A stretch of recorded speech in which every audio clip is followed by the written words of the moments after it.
If you were looking at your younger self right now, what would you tell your younger self? In 2020, around January, I think there's gonna be a pandemic. So I'm gonna need you to start convincing your parents to actually give you a sizable chunk of money, and you need to start investing it right now in any company that makes vaccines. Okay?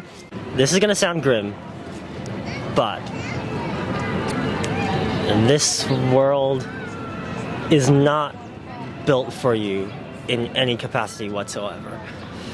It is deeply hostile to your very existence, and the fact that you are alive and the fact that you exist, I think, is something that is very beautiful, and I think you need to be proud of that, and I think you need to give yourself more credit for that. So the thing that I always come back to is the historical prevalence of left-handed people, where if you look up the chart of how many left-handed people there are at any given time,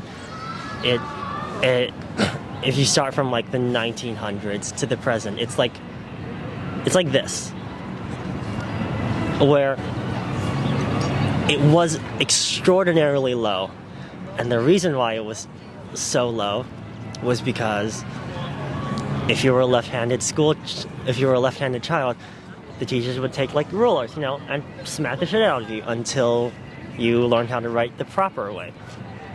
But left-handed people exist, and people who are different than other people exist, and they're gonna be there.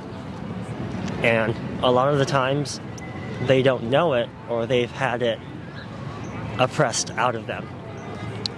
And if you ever have an inkling of something within yourself being like, I feel different than other people, I think you owe it to yourself to explore that, because it might be something that has been literally or metaphorically beaten out of you. But